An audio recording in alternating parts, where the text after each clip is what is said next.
could find and have them compete for a wonderful Valentine's Day prize. I'm your host, Chance Dickman. Let's meet our self-proclaimed sports experts. To start it off, we have Drew White. How lovely. Stephanie Olson. Nick, the get your popcorn ready Nicolati. Oh, there's brownie points already. And Cole Gallagher. Ladies and gentlemen, this is how the game goes. We'll have a number of topics for you guys to talk about and kind of, give little nudges for me to like what you guys are saying about each topic. And after every round, we'll give 5 points, or I'll give 5 points, to whoever I think won that topic. To start it off, guys, we're going to go to the first word, our beginning topics, and we're going to start with the Super Bowl. The New York Giants won their second Super Bowl in the past 5 years by defeating the New England Patriots, again with another spectacular play in the fourth quarter to allow them another comeback. You guys, what are your thoughts on the G-Men and the Super Bowl 46 victory? Well, I just want to start off by saying this was the most boring Super Bowl I've seen in the last 10 years. To be honest with you, the worst Super Bowl since 2003 when Tampa Bay blew out the Oakland Raiders. There was not a whole lot exciting about this game. It was a comeback, but the whole game was vanilla up till the end. It was defense, but it was bad defense. There's no exciting. It was like the LSU Bama game, the first game of the year. It was the most unexciting Super Bowl I've seen in a long time, and that was a shame because we had so many good playoff games down the stretch. It's true. Yeah. Steph? I must admit there was a lot of drop passes by the Patriots right at the end. I mean, Wes Welker could have had they could have won the game with that catch, and also one of their other receivers, I think it was Hernandez, dropped one also. But the best part of the game was MIA flicking off the camera. So other than that, the game was boring, and I fell asleep during it. I'm gonna go ahead and disagree with you guys for a few points.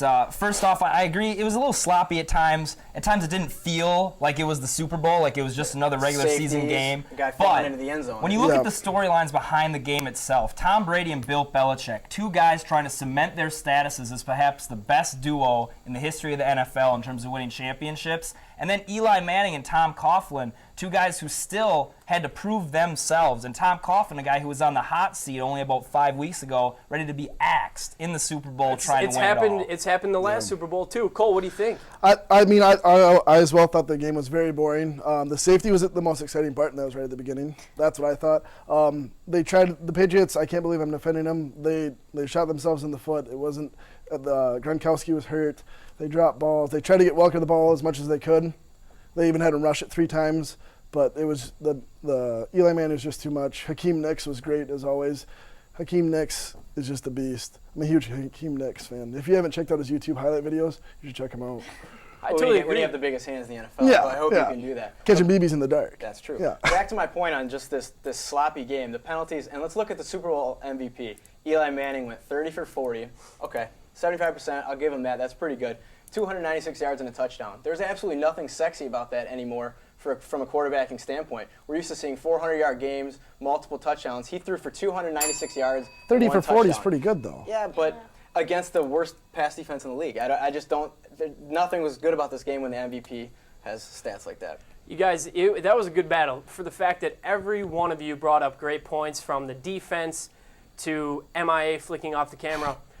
But I like how Cole took it away with the Patriots shooting themselves in the foot. Cole's going to get our first win of the day. And this market, Make a Valentine. hopefully America can see that. We got 5 points to Cole. All right, guys, Linsanity has taken over the sporting world. It's insane. Jeremy Lin of the New York Knicks, self-proclaimed not even star, who has taken over the role as, the best player on the New York Knicks team while Carmelo and Amari Stoudemire has been out. Are you guys shuffling about Jeremy Lin like I am? Steph, take it away. I am shuffling. You bet. Well, the NBA is not a defensive game at all. Defense does not matter. But I like the fact that he's putting up 38 points on the Lakers, and he dunked it right over John Wall, which was amazing. I like these Cinderella stories, as you can say. He's averaging 26.8 points and 2 steals, 8 assists, and he's shooting around 52%. But the thing that actually surprises me, he was putting up good points in Stanford, and he never got recognized. So I want to know what's up with that. But I'm feeling him. he's pretty awesome. Okay, I'm not feeling Linsanity. What I'm feeling is this is a pretty good story that should get a little bit of attention. Here's a guy, January 17th, less than a month ago, this guy was on the D-League Erie Bayhawks, putting up triple-doubles. Gets a break here in the NBA, but he's only started 4 games, folks. You can't deny what he's done, and it looks like he's got the talent to make it in the NBA, but how is this going to continue? Teams are going to adapt. They're going to adapt to his tendencies, force his weaknesses. And oh yeah, Lynn also has to make room for Amari Stoudemire and Carmelo Anthony, both of whom are going to be coming back into the starting lineup. Which wouldn't that be why that they're not going to just focus on Jeremy Lin anymore? This is where Lynn is going to have to prove himself. He's going to have to use Mark D'Antonio's pick-and-roll offense, get Amari involved, and Carmelo's going to have to do his part in not hogging the ball. That guy likes his 30 to 40 points a night. If Carmelo finds a way to share the ball and let Lynn facilitate this offense, he can be a great point guard. I don't see it happening. No. I personally as well think Lynn's just a flash in the pan. From the standpoint, like, I'd rather have Carmelo Anthony any day of the week. He's going to score points and win games for you, I think. And even though he doesn't fit D'Antoni's system, he's going to win games. And when you have Stoudemire and Carmelo back, I think there's going to be no room for Lynn. Absolutely no room. But isn't that what Lynn's doing right now, is winning games, scoring points? He's going to win games now, but you can't say no to Carmelo Anthony. Here's the Drew, thing what do you think? Here's Really the thing with quick. Jeremy Lin. Enjoy the ride while you're on it right now. Exactly. It's a quick roller coaster ride, like I like to call it. He's going to be done. One person that is shuffling, loving Jeremy Lin is David Stern. Think about it. Jeremy Lin plays in the largest market in the United States, and he made people care about a team that lost 11 out of 13 before that. He made people care in the largest market and have a reason to come to the arena. So financially, it's a huge thing for the NBA. And David Even in the Stern's Chinese loving it. market, too. I agree. But guys, we haven't seen what they've done yet with Carmelo and Amari, so I can't say anything for the future. But for the present and the past, Steph, I like your point because I am also shuffling with Jeremy Lin. All right, Tiger Woods back on the scene. Had a strong performance at Pebble Beach this last weekend.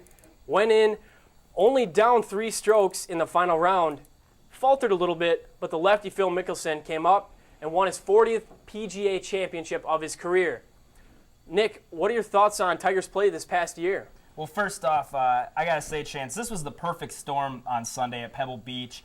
Football's over. People are in withdrawal for some sports. It's cold outside, middle of the winter, and you've got Lefty and Tiger, 2 of the biggest stars in the sport, paired together, both with a chance to win.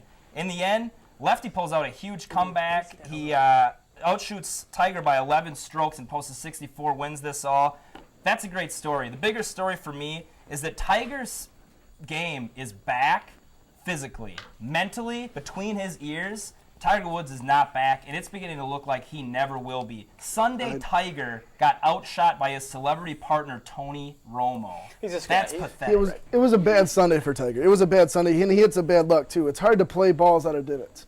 You can't predict that. Well, he's been the type of player his whole career. He's always been a scramble golfer. He's never a guy that's going to lead in greens and regulation. But he's always been a hothead golfer as well. Right. So when the ball gets in a divot, he's going to get hot about it. When he hits a cameraman that's standing too close to the green, he's going to get hot about it. Oh, we're really running out of time here. Yeah. Here's the thing with Tiger, though. His swing is back, but you don't score from 400 yards out. You score from 100 yards and in golf. And if you play golf, you know that. His short game's not on because he spent all offseason working on his swing and the change of swing. So once he gets back to his short games and tightening the bolts there, I think he can be very dangerous.